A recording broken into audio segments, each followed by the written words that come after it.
Hey there guys, what's going on? Welcome back to Less Than Average Gaming and welcome to my top 10 games of 2016. A video like this is a fantastic way to remember all the games that we've been given this year, some good and of course some bad. I was considering putting in games that I've played this year, just in general rather than those that were released in 2016, but I think that'd kind of defeat the purpose. I mean, there will be an exception to that rule in this video, but some of you will probably disagree with what I've said here and that's perfectly fine. Feel free to leave your own list down in the comment section so I can tell you why your list is wrong. Anyway, I'd love to give out a few honourable mentions first up to Pokemon Sun and FIFA 17. I could have absolutely put these games in the list as they're both fantastic fun, but I feel like they miss out because I don't really have any footage of me playing them, so the section dedicated to them would probably likely be a black screen. But anyway, kicking us off with number 10 is World of Warcraft Legion. Honestly, before the latest expansion of one of my favourite games ever came out, I had it marked for hands down Game of the Year for me. But also for me, it only just enters the list, as the leveling experience was actually fantastic. All of the new story arcs they introduced, the new characters, zones, abilities, all that jazz was actually fantastic, outstanding even. Blizzard do such a fantastic job when it comes to building up characters and stories. But after that experience, it got a little bit repetitive and a little bit boring. Doing the emissary quests every day, while still fun, it was, again, like a little bit repetitive. But really just trying to get a legendary, it did actually get a little bit stale. But because of the fantastic initial experience and how much I enjoyed it and the new stuff they introduced, this definitely takes number 10 on our list. Number 9 then goes to Burn & Ed, which technically does break my rule about adding games from 2015, but I think it was like December 2015, so I feel like this one still counts. What a cool little game this is. I mean, I mentioned this probably at least a million times when I was playing it, how reminiscent of shows like Wipeout, MXC, Takeshi's Castle, and all those other fantastic obstacle course shows this game actually is. I now have a thorough understanding of just how much zombies can actually endure. Like, those bastards can literally move with no body, just rolling along with their head. The levels never actually got repetitive, even when I died over and over and over and over. You get the idea. Each different section of the game actually introduced a new, more challenging obstacle to overcome. I think there was, like, just as you see in the background here, the moving pendulum swinging, the swords, there was lasers at one point, there was the moving things, all of that jazz to try and get through. And yeah, they were continuously updating what was going on in the levels, all the platforms started moving and stuff like that. And yeah, it's actually such a fantastic little game. Like, I didn't expect to enjoy it as much as I did, but once I saw what it was, the game was so very cool to me, and just all the little collectibles that you can get. It even has like a really nice, kind of sad story behind it. I'm not going to spoil anything if you haven't seen it, but yeah, it's actually kind of sad, and the ending is a little bit tear-jerking. Actually, it kind of puts into perspective what you're actually doing, and whether it's right or not, I'm not sure. Also, fuck the clown boss robot thing at the end of the first set of levels. That guy was so fucking tough. I died so many times on that level. Oh my god. Number 8 then actually has to go to Firewatch. I was seriously impressed with Hiking Simulator 2016. Honestly, there isn't really a lot to this game. You basically just walk around and watch as the story unfolds around you. But the beauty of this game really lies in how brilliantly the story was told, how simple the gameplay mechanics are, and how amazingly the characters were portrayed. Basically, it just told a fantastic story, but people had an issue with some people had an issue with how the game ended, and I'll admit it first, I was a little bit disappointed with how it ended, honestly. The story was built up to be this tense, kind of mysterious story about who was messing with you in the forest, whether it was a murder or not. It could have been. I was basically expecting the ending to be kind of a CSI Yellowstone forest, with the flashing lights and sirens and the cop turn up.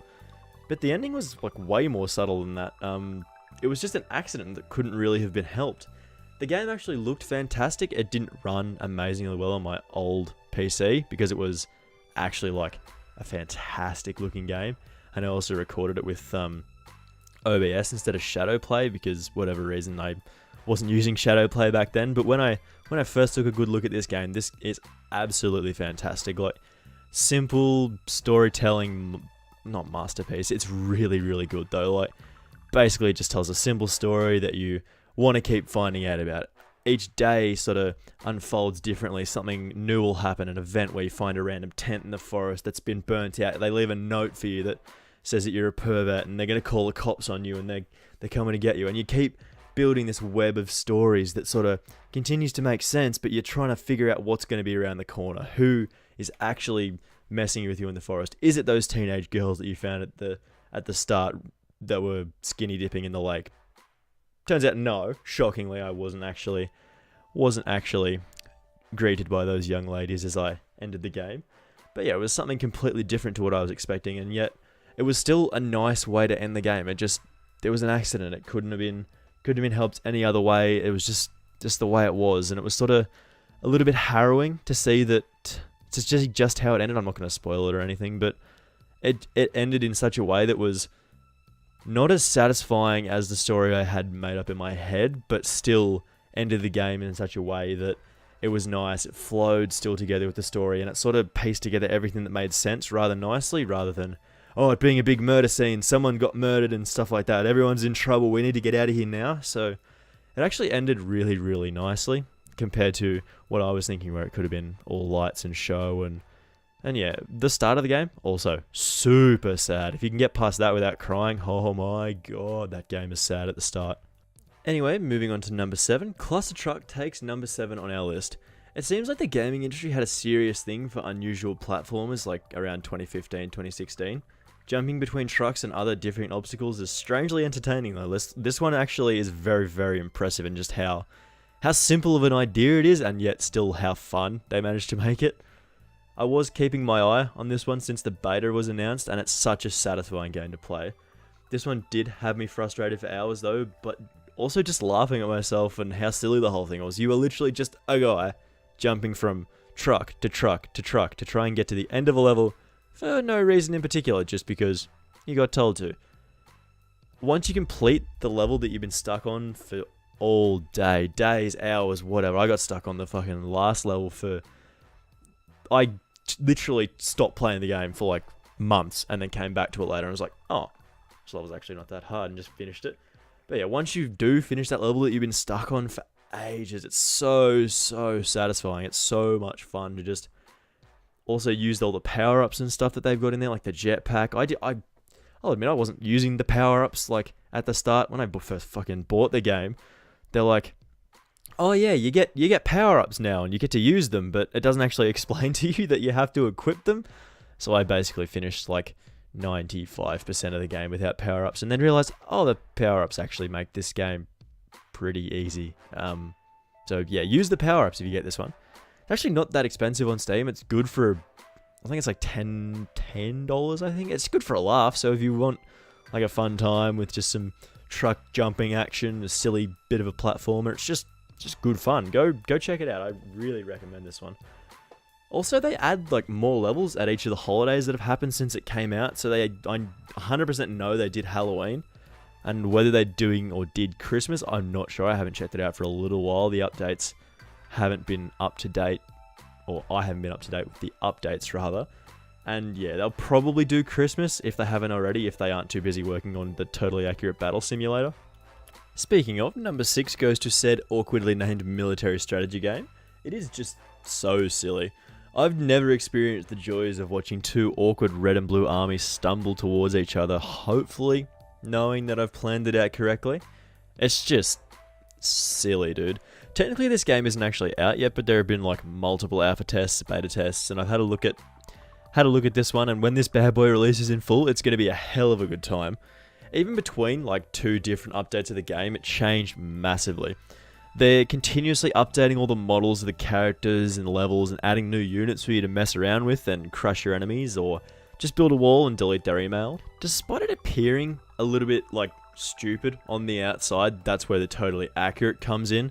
The actual paper, scissors, rock style gameplay you get from playing or trying to use different units against like certain guys with shields on their side. So basically you get to toss a coin, see which design is going to work best for you against what their design is. So basically what their military plan is, you try and counter that with your own technique. So whether that be archers versus blokes with swords, whether that works, probably would, because the guys with swords don't have any armor.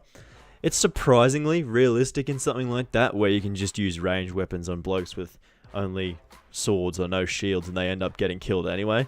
The ranged weapons just dominate them, basically.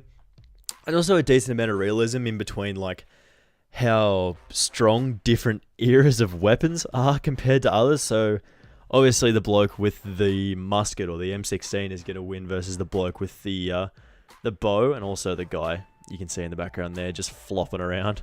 It's a dumb game, but that it's supposed to be. It's not supposed to be serious, hence, in inverted commas, totally accurate battle simulator. It's just supposed to be fun, and the game is obviously going to get better. They're going to add more units. They're going to add bigger battlegrounds. They're going to optimize it more so it doesn't impact the performance of the PC when you have like 800 headbutters running at each other, and you're probably going to be even able to design your own battles at some point. That'd probably be a good feature. See just what actually does work, who would win. Like the dumb shit people do in GTA about what can actually stop the train or stopping this big plane with like 8,000 gorillas or whatever.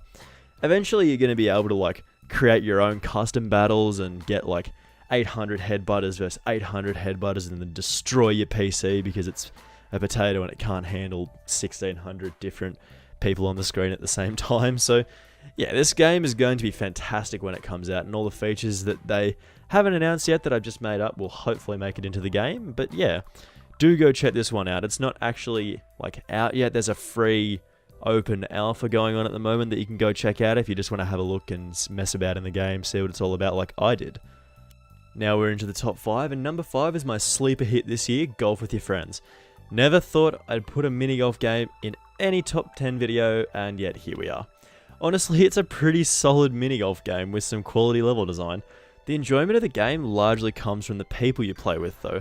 My mates and I have put like 20 something hours into just fucking about, messing around with each other's shots, and you can literally, I've seen it happen, literally make it impossible for them to play the game. Like, Kyle and Sam, you do that to each other all the time. Just saying. And yeah, they're a relatively small game development company who made this one, and it does take them a little while to bring out new courses and new levels and stuff like that, but I have never been so hyped about a golf game when I saw the words new course added into this game. Oh my god, we flipped our shit and opened the game straight away for a quick round of Haunted, I think it is. Like I said, the mechanics are solid, if not a little bit buggy sometimes, especially with the multiplayer cameras. Like you can see around in the background there, people's balls are just jumping through like the fucking walls and shit. But the laughs and the hilarious moments that have just happened with this one silly little golf game put this in my list at number 5, just because of how much fun it is and how much fun we've had playing it, messing about in it, waiting for new levels to come out. So yeah, we'll probably keep playing this one as they bring out more levels, because it is actually that fun. The number 4 spot goes to Doom. This game actually gave me the idea to come up with a new series. You probably don't remember it though. The why you should play this series came from the Glory Kills in Doom. I mean, I shouldn't really say series. It was like 2 episodes. One was Doom and the other one was Overwatch. But anyway, this game is so great. Everything from stomping on zombie, alien, weird dudes' heads to the rocking metal soundtrack. Oh my god, it's so good. You basically feel like a moving sentry gun with a rocket launcher, shotgun, laser cannons, and most of the time you literally are a moving sentry gun with rocket launchers, shotguns, and laser cannons. I can't even tell you the storyline. I'm not even sure that there is one. You're a guy. You're the fucking Doom Marine, and you gotta kill some zombies and shit. I'm not even sure what's going on, really. The shooting mechanics are fucking solid, like so very solid. Each gun feels meaty and yet distinctly different from one another, so the gameplay doesn't really get old despite you literally just punching zombies and shit in the face and shooting them with shotguns, stuff like that. Oh, and the Glory Kills. The Glory Kills are insane. I've never felt so powerful in a game before, like literally ripping the heads off zombies and tossing them aside like it's nothing. This game is so cool. Anyway, following up Doom is my number 3 game on this list, XCOM 2. What a fantastic fucking game this is, man. So much strategy, so many different abilities, and so much sadness when you lose your all-star sniper to some bullshit you couldn't see coming. Rest in peace, Barmak. You will be missed. I never actually played the original XCOM, but I decided to give this a crack anyway, and holy shit was I impressed. You do put yourself under some serious pressure to make the right decision, especially in Iron Man mode, where if you make a single mistake, your precious sniper Barmek can be insta-gibbed. You do really feel like you're the commander of these missions. Every single detail of your squad is up to you, where you take them, how you move them, how you equip them, and ultimately how you get them killed is actually up to you.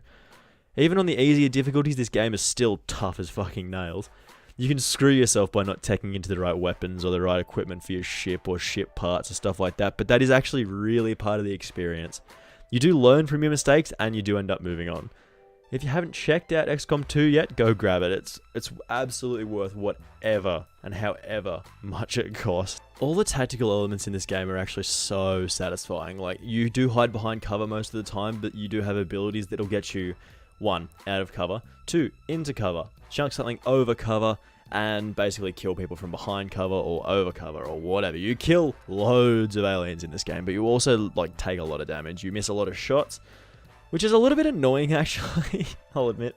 Sometimes you're sitting behind a wall and there's a guy, enemy over there, alien over there. You peek up, you take a shot. It's fucking 80% chance to kill, and miss. And you want to die. At that point, that's simple. Something as simple as that can actually cost you the game, and that's one of the more frustrating elements of this. But basically, it's part of the game. You sort of live with it. You learn from it. You try and take 100% shots when you can. You don't want to be missing shots in this game a lot of the time. Most of the time, it'll end up with you getting killed. Especially the crucial ones. If you miss a crucial shot at the wrong time, you are fucking dead, dude. Now, if you have watched my channel for any length of time, you'll probably be able to guess what the next 2 games are. So I will save you the suspense. Insert shameless ad break here. I don't really think I was supposed to read that part of the script, but these 2 games probably could have gone either way, but at number 2, I've put Battlefield 1. Well done, DICE. You've actually made a fucking good game. I mean, some of the guns are a little bit busted and some of the mechanics might not seem fair a lot of the time, but everything from the setting to the story to the old style guns, equipment, power-ups, and basically everything else that I can think of are outstanding. I don't care if it is a little bit of a Battlefront reskin, note the heads-up display and the power-ups in the game, it's still fantastic. I did like Battlefront, so I've got nothing bad to say about that there. But probably the biggest wow moment that comes from Battlefield 1 is from the single player. That opening sequence to the single player is unbelievable. I'll admit I didn't really get it at first. Like, it's telling me how to play the game. Why am I dying all the time? What's the deal? What's the big idea? This seems a bit dumb. Oh. And then the dates come up and then you understand. I do still get goosebumps thinking about it, and the same reaction comes from both writing and reading this. Those were real people. Like, the dates, most of them were like 18, younger than I am right now. It's so brilliantly depicted, and it's such an incredible moment when what's going on, you actually work it out. It hits you, and you're like, oh, those were real. Those people died. That's what's going on here. You're playing through different people's actual lives, and you're like, wow. That's bravo, DICE. That is actually one of my favorite memories of 2016. Just the realization of what was going on there. You're like, oh my god, these people died and they served their countries and basically they ended up saving a lot of lives. Insert another shameless ad break here. Okay, sorry about that. That won't happen again in this list. You already know what this one is. My number 1 game this year has been Overwatch. No big surprise really, but why is it Overwatch exactly? Like I mentioned with the Warcraft pick in this list, Blizzard really does care about the stories and the characters that they make. So much time, money, and effort, and literally blood, sweat, and tears all went in developing Titan, which was meant to be their next big thing. Then, when it was cancelled, I was pretty bummed, but literally from the ashes of Titan came Overwatch. And ever since I saw the first trailer, I was in, I was hooked, that was it, this is going to be the best game ever. All the characters have a purpose, all of them, and all of the characters have a purpose, and if Blizzard feels like they don't have enough of a purpose, they change them like they did with Symmetra recently. They changed her to be more of a versatile hero than just a first defensive point switch out when they cap. They do care so much about this game, and that makes me care about it too, because I just love the effort they put into games. It's brilliantly designed. All the art assets are outstanding. This might be because, I might be saying this all because I'm a little bit of a Blizzard fanboy, but I really do love this game. You can play it seriously, you can just mess about with your friends, you can have enormous amounts of fun, and it might seem like just a dumb team-based shooter, but you can play it in so many different ways and still have huge amounts of fun. Oh, and all the voice acting in this game is brilliant. Oh, and the play of the game system, while it is a little bit broken at times, is a really cool feature that I haven't seen in many games before. It really does highlight a key moment in that match that probably won the other the game, or it might just be a Mercy reviving 3 people. And of course, Overwatch's gameplay might seem a little bit repetitive, as it does happen with every sort of similar game, like a team-based shooter, similar to an MOBA, stuff like that. It does seem to get a little bit repetitive, but when you've got 22, 23 heroes to choose from, literally every single game that you play, if you play 5 games and you play them all differently, you pick a different character for each time you play, each round or whatever, that's like a fuckload of heroes, a fuckload of different ways to play the game that are all almost as fun as each other. Like, you can pick a particular hero that you love, or you can try and be pretty decent at all of them. Like, I'm pretty decent. I'm okay at like all the heroes. I put a lot of time into Overwatch, actually. But yeah, you can play it in so many different ways that it shouldn't feel repetitive. Like, you should have enough options in the game that you can just do something different every single time that you play it. Every time you go into a new round, you can do something different. And they're going to keep adding new heroes to the game because they care about it, and they really do care about this game. So, anyway, that wraps up my list of my top 10 games of 2016. It has been a little while since I've done a top 10, but this was actually a lot of fun to put together. I got to go back and take a look at some of my old videos and remember how much fun I had playing all of the games in this list, and how shit my microphone was like pre-August this year. 2016 has been a pretty good year for Less Than Average Gaming, and I've gone from not existing in January to having like 212 fantastic subscribers and like 17,000 views or something dumb like that as of recording this. And I can't thank all of you enough, but thank you all so much for being so supportive, and hopefully 2017 is even more successful than this year was for me. Also, quick little side note here, why does this video have 1,700 views? Like, what happened? Anyway, this has been Luke from Less Than Average Gaming, and I hope you guys have an above average day. And I will see you in the next episode, and see you into next year. Bye!